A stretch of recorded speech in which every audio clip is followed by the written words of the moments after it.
Hello everyone, I'm Seb Lee-Delisle. In fact, I thought I could maybe start with a little demo just to wake you all up. What is that? What's this? Big white window. Suppose Spotify, that might be misbehaving. I'm just going to force quit stuff. Just think about that. Yeah, no idea what that's. Yes, okay. So, I'm a digital artist. I make lots of big installations. I use lasers and projectors. Everything I do is interactive. Here's a little demo that I did. Now, usually, I do this with a big laser. In fact, if I'd known we'd have this big screen, I would have brought my laser today. I think there's a laser on here. There you go. This laser is about 20,000 times less powerful than my laser. Anyway, just imagine that you're seeing all of these things rendered in a laser. So yeah, just to sort of get you all warmed up, I thought maybe we could play a game. Not asteroids, although asteroids does work pretty well with a laser. Instead, I thought Flappy Bird. Do you know Flappy Bird? It was a big iPhone hit a couple of years ago, fiendishly difficult. But this version of Flappy Bird, you can see just about there, you can see the laser path in blue. That's how my laser usually renders this. The laser turns off and moves. Anyway, I'll talk about lasers later. I always talk about lasers. But this version of Flappy Bird isn't controlled by tapping it. This version of Flappy Bird is controlled by audience applause.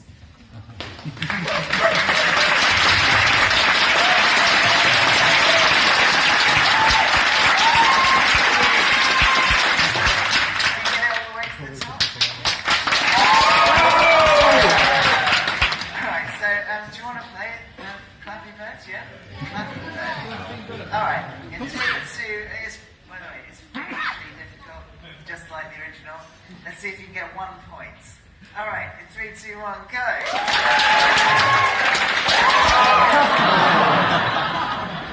Alright, let's try again. 3, 2, 1, go!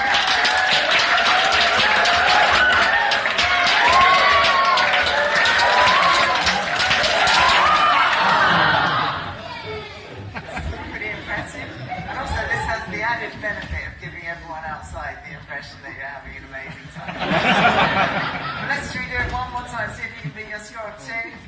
Yes, in 3, 2, 1, go!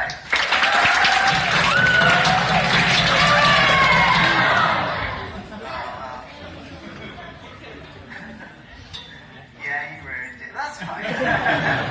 Okay, now let's do the actual talk. I suppose I should see if it loads, shall we? I wonder what I can say in the meantime. My talk has just hit a nose. It's taken a nosedive.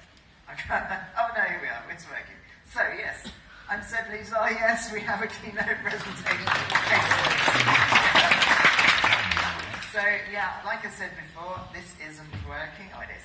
I do a lot of large-scale installations. This is one called Laser Light Synths. I made these synthesizers for anyone to play. I've got hundreds of super bright NeoPixels. Anyone worked with NeoPixels before? Yeah, a few of you. So you know what they're like.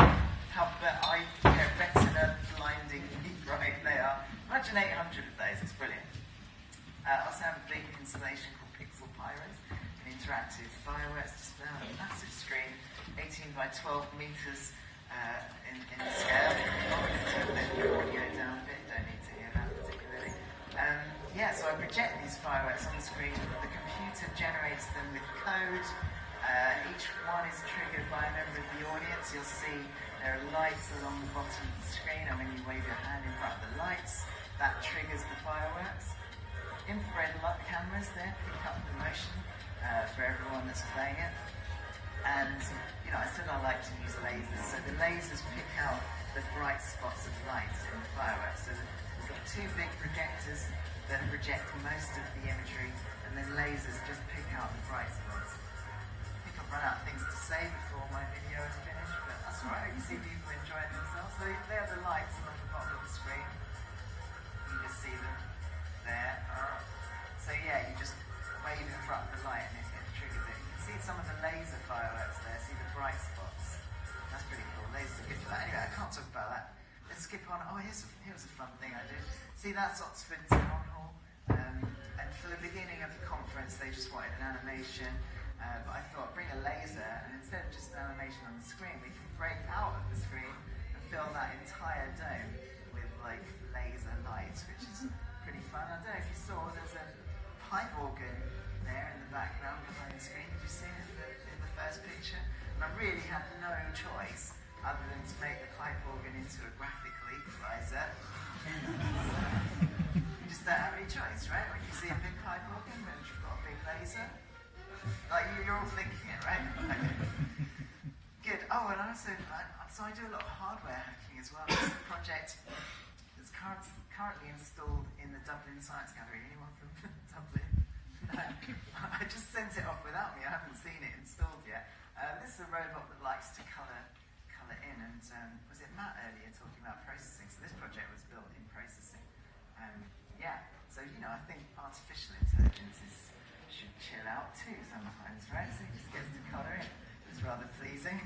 And this is probably one of my most popular projects. I hacked a Nintendo Zapper gun. I put a real laser inside it. And a smoke machine actually as well. There you go. So you can see the smoke machine inside there. Without the smoke machine, you just wouldn't see the laser coming out the end of the gun, right? So I had to put a smoke machine in it. It took me about a day to put the laser in it, and then about 3 months to put the smoke machine in it. It's like, but you've just got to sometimes, don't you, right? You're all makers, aren't you? You know what I'm talking about. You sometimes just have to put a smoke machine in a gun. It's actually an e-cigarette. I don't know if you can see it. It's that. That's just the sort of filtered tip of an e-cigarette. I used one without nicotine. It's fine. I'm not getting any drugs or anything. But there's also, I wanted to show you. That's like an air pump, and there's a fan, and that's the laser there. And this is a custom circuit board with a Teensy on it to do all the other stuff. Yeah. And so I made some games again with laser projections. So I laser projected the game, like with Flappy Bird, but I also had a camera that picked up where the laser gun fired. And so in this example here, you can see my friend there just getting carried away playing asteroids with the laser gun. It's pretty fun. But anyway, none of that is what my talk is about. My talk is about this project I did. So Stranger Things. Maybe have seen a TV show on Netflix, some of you, an 80s styled TV show. It's an homage to E.T. and the Goonies and lots of 80s horror films. But the thing in this show, without giving away too many spoilers, is that this woman's son, what's her name? I've forgotten her name. I know it's Winona Ryder. I've forgotten her character's name. Her son gets stuck in another dimension, and she realises that he can turn on and off the lights in her dimension. It's very complicated, isn't it? So she rigs up all these fairy lights and writes letters underneath the fairy lights, and her son Will can turn on the lights to spell out words. And so when I was asked to write an article for a web design website called 24 Ways last year, they wanted me to do something cool with electronics and JavaScript, and they suggested, well, why don't you make the Stranger Lights, the Stranger Things lights? So I did, and so the idea was that you'd be able to go to a website and click on the lights on the website, and the lights in my office, in my studio at home, would actually reflect what you were doing in real time in the browser. Pretty fun, right? Yeah. Okay, so how did I make it? Well, I should just say that all the instructions for this build are on the 24 Ways article. If you go to 24ways.org, I'll leave a link at the end of the talk. But I've been doing a lot of workshops on the Raspberry Pi, because I realised you can program electronics in JavaScript. And because a lot of people that I work with are web designers and JavaScript programmers, that's why I decided to do workshops using Node.js, which is the JavaScript. It's a JavaScript engine that you can run on the Raspberry Pi, and you can directly communicate with electronics. So the first thing I needed to do was get hold of some fairy lights that were addressable. So it turns out you can get these in a string. So these are actually just neopixels, right? So remember we talked about those earlier with the laser light synths. I'm sure you've maybe seen them all the time. They're owning unicorn hats. They're all neopixels, individually addressable LED. And you just have one data line that goes from one LED to the next, and you can just send data into that line to tell each light what color it should be. So that's perfect. We only need one data line from one of the GPIO units on the Raspberry Pi, and we can control all of these lights. It's brilliant. And there's a close-up of one of the lights. You can just about see the PCB inside. You can see it's got 3 connections, power and ground, and then the third for data. So yeah, you can control all of that entire string of lights with just one data line. So that's how I rigged them up. I should really have done it a bit better. I just did it with some post-it. This was probably the bit that I spent the least time on this entire project. The website, that's another story. That took me ages. But in terms of wiring it up, it's really, really simple. I just had this sort of prototyping board. This was one of the ones that I built for my workshop. It fits a Raspberry Pi and a breadboard. And you can see I'm just taking a few lines out. It's like 5 volts in ground and the data. And this here is a voltage level shifter.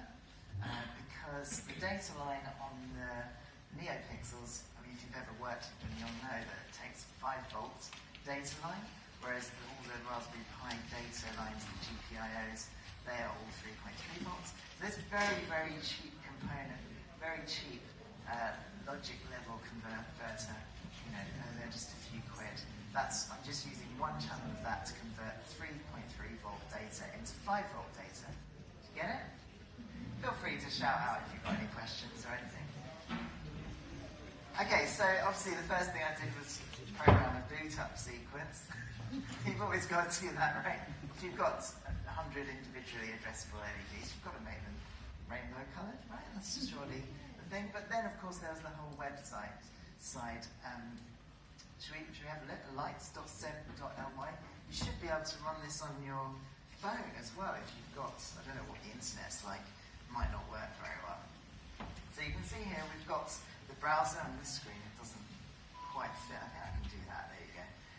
So you can see inside the browser I've rigged up these lights, and if I want to send a message, I click send a message, and it will send a message to the server saying I want control, and if no one else is using it, it will give me control. So now I can write messages. I can just write anything. I can do that as well. That's pretty fun. There's a bit of latency at the moment for a long-winded story. I won't bother telling you now. But what I really wanted to happen was for it to be real time. So when I push my mouse down, it lights up. And as long as I've got my mouse pressed down, that light will light up in my studio as well back at home. Oh, there's someone else sending now. Right, so someone else. This is somebody else. I don't want this. Please don't write any rude words. The other thing I really wanted to do was just be able to just drag all over the lights, so you don't write a message, just like, yeah. And that's really fun as well. So I spent quite a lot of time making this interface. You can see actually this queuing system, because 24 Ways is a really popular website. They get like tens of thousands of hits a day when they're posting. They only post in December it's like an advent calendar. So I knew this would get hundreds of hits. So that's why I had to make this waiting list system. This was probably one of the most difficult things that I had to do is actually build that waiting list system there. So what are you spelling? Shall we see? Anyone read it? It's really hard to read, isn't it? I heard he said hi everyone earlier. Oh, that's nice. That's very cool. Notice also you get usernames with the characters of Stranger Things in there. So we've got Nancy and Joyce and Jonathan and Billy, Barb, poor Barb. So I don't know if you can tell, but I spent so much time getting the graphics on this to be absolutely perfect. So I just got, that's it. So I got the background and sort of edited it a little bit because the only photos I could find had some of the lights in it. So I had to unlight some of the lights. It's really hard. That was some Photoshop right there. But I don't know if you can see, so I'm actually drawing the glowing lights with code. So that's how I can make it start small and expand. I don't know if you can see that when it lights up. And that's really important to me because an actual, what are those filament light bulbs? They don't just light up immediately. They sort of take a little while to get to full brightness. So just little touches like that make it a lot more pleasing, especially when you're mashing all the lights together. That's really super fun. So the way this code works is that on the Raspberry Pi, I'm running a Node.js instance, so it's running JavaScript on the Raspberry Pi itself. And then that connects to my server. There's a Node.js instance running on my server as well. And so the Raspberry Pi and the server talk to each other through WebSockets. So I don't know if you know about a socket connection. It's a similar sort of connection that you use to open web pages. But with a web page, you just say, give me a page, and the server opens a connection, sends you the web page, and then it closes the connection. But with a socket server, it makes a connection to the server, and it leaves that connection open. So you can send messages from the client to the server, and from the server to the client, and they both get those messages immediately. There's no waiting around at all. So when you open your browser, that also connects to the same server and gets a web page. So you've got a WebSocket connection between the browser and the server, and also a WebSocket connection between the Raspberry Pi and the server. So they're all connected as clients, and the server itself is telling those clients what exactly is happening. So if you wanted at home to set this up for yourself, you could just get yourself a Raspberry Pi. It would be perfect for the Raspberry Pi Zero W, because that's got Wi-Fi built in. I've got a pre-written SD card. No idea what people are writing behind me. You are an idiot. Seb sucks. I don't know. So you can set that up at home. I've got an SD card image that you can download and write onto your Raspberry Pi SD card. A really interesting thing that I did actually, because I don't know if you've done this before with Wi-Fi and Raspberry Pis, it can be really fiddly to set up a Wi-Fi connection if you don't have a monitor and a keyboard, because I'm just running this Pi Zero headless. I'm not connecting a keyboard or a mouse or a screen or anything, so I'm always just connecting to it through the network. And if you can't set up the Wi-Fi on it, well, how do you change the settings on it? It's kind of one of those tricky, catch-22 situations. So I found this really clever way that you can actually put the Wi-Fi configuration file on the boot partition on the SD card, which you can read with your laptop. You can certainly do it on a Mac. Can you do it on a PC as well? I think it's just a Win32 partition, isn't it? Yeah? So you should just be able to read that partition when you stick it into your laptop, edit the Wi-Fi configuration, plug it into your Raspberry Pi, and you're ready to go. So that's pretty fun. It's actually really nice. I know that a lot of people write Python on the Raspberry Pi, and I love Python. I'm not very experienced with it, but it's a great language to learn. But the reason that JavaScript in this case works particularly well is because I'm running Node.js on the Raspberry Pi, and I'm also running Node.js on the server as well. So there's a lot of, on both sides I'm using a socket.io plugin which manages all the WebSocket connections, and it just sort of takes care of a lot of stuff, so I don't really need to worry too much about all of that. So yeah, if you want to know more, I've gone into a lot of the technical details on the 24 Ways article as well. Any questions about any of that stuff? Yeah. Best messages. Oh, you know what? My server does sort of lock them all, because it's actually really hard. It's really super distracting, right? Because they're there. I'm sat here on my computer, and they're just there. And I can see it flashing away, and I'm like, well, what's going on? So I usually miss the messages, but my server logs them all. Oh, I can't remember. There's some really weird ones. Obviously, some relating to the show, some relating to other sci-fi kind of concepts. Yeah, but this was running in December, so my brain is a bit hazy. I can't remember. What would you send? I don't know. Send something now. How many people? We've got a few people waiting. Join the queue. It's brilliant. Any other questions about that? Yeah. Sure.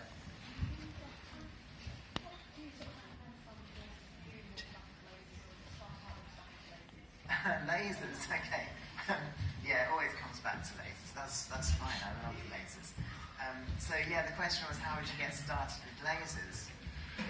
Well, it's a bit tricky because they're really expensive. So that's the first thing to say. And they're also really tricky because they're quite dangerous.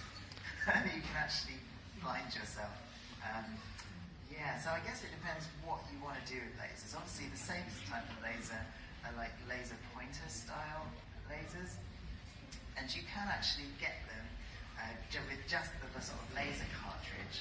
And you can sort of power them, not directly from a GPIO pin on a Raspberry Pi, but through a MOSFET or something like that. You can actually control a laser from a GPIO pin on your Raspberry Pi. So that might be the first step. But again, even with those very weak lasers, you have to be careful because you can still damage your eyesight. So the thing with these laser pointers is they tend to be 5 milliwatts or less. And the reason for that, I think these ones are often less than 1 milliwatt actually. And the reason for that is because if you do the sums, the amount of time it takes to do retinal damage with a laser this powerful is 250 milliseconds, right? So a quarter of a second. Now the reason that that's allowed is because most people's blink reflex is a quarter of a second, right? So before it does any damage, you shut your eye, right? Your blink reflex kicks in. Having said that, not everyone's blink reflex is a quarter of a second. So you still have to be pretty careful. So yeah, the lasers I use on the big installations are very expensive. You know, the one we hire in is tens of thousands of pounds, probably 50 grand, I think, the one we use. Plus there's lots of control software for it, so it's not the most accessible thing. Having said that, you know, at a later stage when you're doing some of this a bit more professionally and you have a budget, I have written a lot of code that can communicate with a laser. That's all in. Do you remember I mentioned processing earlier? There's another thing that's like processing called Open Frameworks that's in C++, and it's much lower level, but it's much more powerful. And I've been working on a code base in Open Frameworks called OFX Laser that manages all the laser control stuff. And also, I should say, you can get cheaper lasers that run on the same sort of system, but really the cheapest one, you might be able to get a really cheap green one from China for maybe less than £300, maybe. And then you need the controller as well, which is maybe £100. So even the cheapest option is probably quite expensive.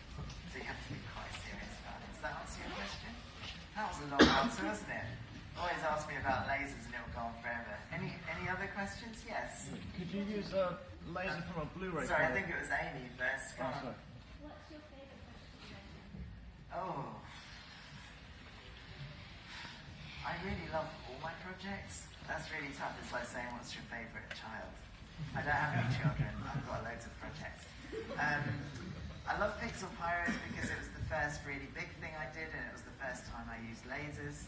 I love Laser Light Sims because it's a very sophisticated, engaging interaction. It's not just pushing a button. It's like you get to express your musicality, so I love it like that. But then, you know, I love the laser gun as well, just because I was obsessing over that for like 3 months, trying to get all this electronics in a tiny bit, and because it was so popular on the internet. So I don't know, all of them.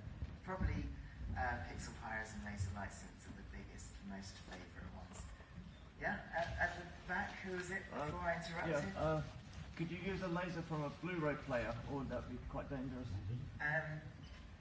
Yes and yes. So the question was, can you use a laser from a Blu-ray player? You know, I know a lot of people are hacking those lasers. In fact, there's a group, I think, I've forgotten their name, but there's lots of people sort of doing DIY stuff with lasers. Of course you can do that. I would just be really careful. They tend to burn, etch into things. And Yeah, I mean, obviously, well, it tends to be the infrared lasers that do etching. I know some people use the visible lasers for etching, but anything that can etch, yeah, they're invisible to the naked eye, so they're super dangerous, right? Right. So, yeah, if you want to play around with it, sure, but just be really careful not to mess around with it, not to be taken so lightly. So the good thing about using the professional lasers is they you know it's not very likely that the laser's just going to point in random direction. Which you can't say about something you hacked together with a couple of galvos and mirrors, right? So, any other questions? All right, well, let's wrap it up. I think I'm kind of out of time anyway. What have I got here? Yes, I've got a few links. 24ways.org, that's where the article is. You find my website on seb.ly, and you'll see details of some of my other projects there if you're interested. And if you've got anything else to ask, obviously I'm going to be here the rest of the day, but you can hit me on Twitter, seb_ly. Hope it's been interesting. Thanks very much.